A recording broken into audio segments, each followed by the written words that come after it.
You know, it's never easy to talk about hardships on social media, you know, being vulnerable and sharing real life experiences, especially when it comes to losing a loved one. So today is currently January 10th. Honestly, it's been like the craziest 2 weeks of my life. Yesterday was finally the first day that I was able to like actually breathe and be in silence. My grandmother passed away on January 2nd. And prior to that, she was in the hospital since December 29th, around there. When I tell you it's been back to back, non-stop, living in fight or flight mode, like, or as some may say, like survival mode, that's how it's been. And yesterday was finally like the first day where I was able to breathe and reset and rest and hydrate and just be in silence and process the feelings, you know. Unfortunately, I've been here before. If you are new to my channel, I lost my husband 3 years ago. This year will be 4 years. When all of this was happening with my grandmother, it was just very triggering. A lot of flashbacks, memories that I didn't even know were there came up. It's not just the initial loss, and that's the thing that I think some people don't get if they never lost a loved one before. It's a lot of layers to it. So for background context, this was my dad's mom that passed away. Her name was Belgica, which, fun fact, her first name, Belgica, in Spanish. In English, it means Belgium. She came to New York in 1965, okay? And then my dad came to New York in 1978 or 79, one of the two. So my dad is the oldest of 6. My grandma has 6 children altogether. When I tell you my grandmother was really there for the family, she was really there. Like every birthday, every graduation, every holiday, she was so involved with her family, and it was just so loving and so beautiful to see. Her story really inspires me. For privacy reasons, I won't share what happened in the hospital, but I will share that my grandmother really left with so much love. Like the love that was in the room was incredible. Like it was so moving to see. It was so many emotions. It was sad, it was, you know, faithful at the same time, because you know that God is going to take care of your loved ones. And like I said, it was inspiring too at the same time, because so many people were together. And that's one thing I really admire about my dad's family, is that as many as they are, there's so many, you know, moving parts, so many cousins, so many uncles, so many, you know, so much of everything. It's like an abundance, you know. At the same time, they're united, and that's beautiful. And that's something that my grandmother really pushed for, and I'm so glad that she did that. And family really came through, and her funeral was filled. When I tell you that room was so packed, it was so packed. You know, it was just like Benny's funeral too. Like it was so many people showing up, so many flowers, so many memories, so many beautiful pictures, so many great conversations at the same time. Like, yeah, we got together at an unfortunate circumstance, but to see faces that you grew up seeing and catching up with loved ones, and some conversations really hit me, you know, they really hit home. And yeah, it's just been non-stop, like I said, you know, because it was like the initial worry, the initial loss, and then the back and forth, and then the prepping, and then actually being there, and then the burial. Like it was just a lot going on.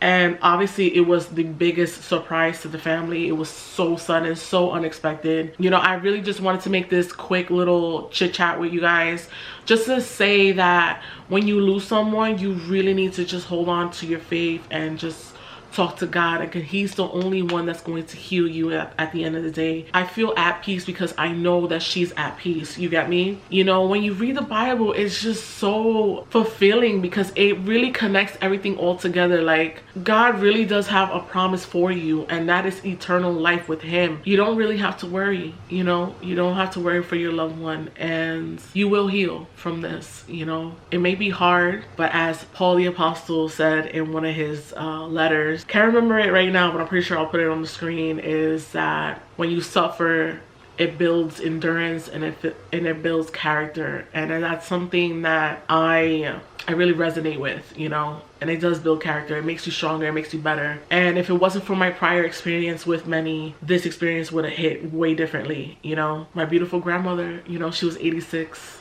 That's a beautiful thing You know, she got to experience life for 86 years. I already got signals from her. It's just crazy. This is why I say, like, lean to God and pay attention. When you lean to God, you start noticing things that you never noticed before. And I feel like I built such a strong connection to God that I really do feel okay. You know, I feel like, of course I'm sad, I'm heartbroken, you know, I'm human at the end of the day, right? I know that she's okay, and she already gave me the signal, and she's there with my other angel. You know, she's there with Benny, and it's incredible. It's incredible to have 2 angels now. And the reason why I'm actually in front of my tree, because I want to share with you guys, my grandmother loved her Christmas tree, okay? When I tell you, she always made it a big deal to have her Christmas tree. She loved having like clear ornaments like this, you know? So I really loved her style, you know, and her decor and stuff. My grandma was a fancy lady, let me tell you. She always was put together. She always had her nails done, toes done. She always had the nicest outfits, okay? She shopped at Ann Taylor, okay? My grandma was very, very fancy. Her Christmas tree was a big deal every year. I'll post like pictures here of me in front of her tree one year. Her last Christmas tree, which is so crazy. So her theme was clear and red. My grandmother's never done a red tree. She's done like traditional trees, like green, red, and other colors, you know. I think last year she did like a gold and clear tree. And this year she did an all red and clear tree. And I remember talking to my mom about it. I was like, wait a minute. Abuela did a red tree? She's never done a red tree before. And I think she was just expressing how much love she has. You know, that's the way I interpreted it. It was a beautiful tree. It really was. She really poured into her family. And I'm just gonna leave it off with this. It's a true blessing to pass away and be filled and surrounded by love. If I can choose the way to leave this earth, it would be that way. Surrounded by my loved ones. Surrounded by people who care for me and love me. It's so sad that this day and age, people don't want to have kids. People turn their nose and make faces when you ask them about kids, like, oh, do you want kids? I remember having a conversation with this girl at the gym. I think it was like last month or something, or maybe before that. We were talking about just like family dynamics and family and stuff, and the conversation of kids came up, and like I just remember her reaction, like when I mentioned like, oh, do you have kids or do you want kids? And she was just like so off put to the whole idea of it. And it's like, that is so like a common thing, and I think that's very sad, because do you want to be 80 plus in the ICU by yourself with just the nurse and the doctor? I think that's food for thought, you know, because when I was there, that's what I witnessed. There was a lot of people in the ICU without anyone. And the doctor actually that was attending to my grandmother, he said he's never seen anything like this, and he was so moved that he even cried. It's like, I've never seen so many people here. Because when I told you we was in that deep, like, it's a lot of us. I can't even tell you the number. So we're a big family, you know, and that's a true blessing, you know, and all I can do is just honor her, continue for her. I just wanted to talk to you guys in front of my tree before I take it down. My candles don't want to work. I think the batteries are dead, because I left it on for a whole day one time by accident, and they haven't turned on since. So cheap ass Dollar Tree batteries.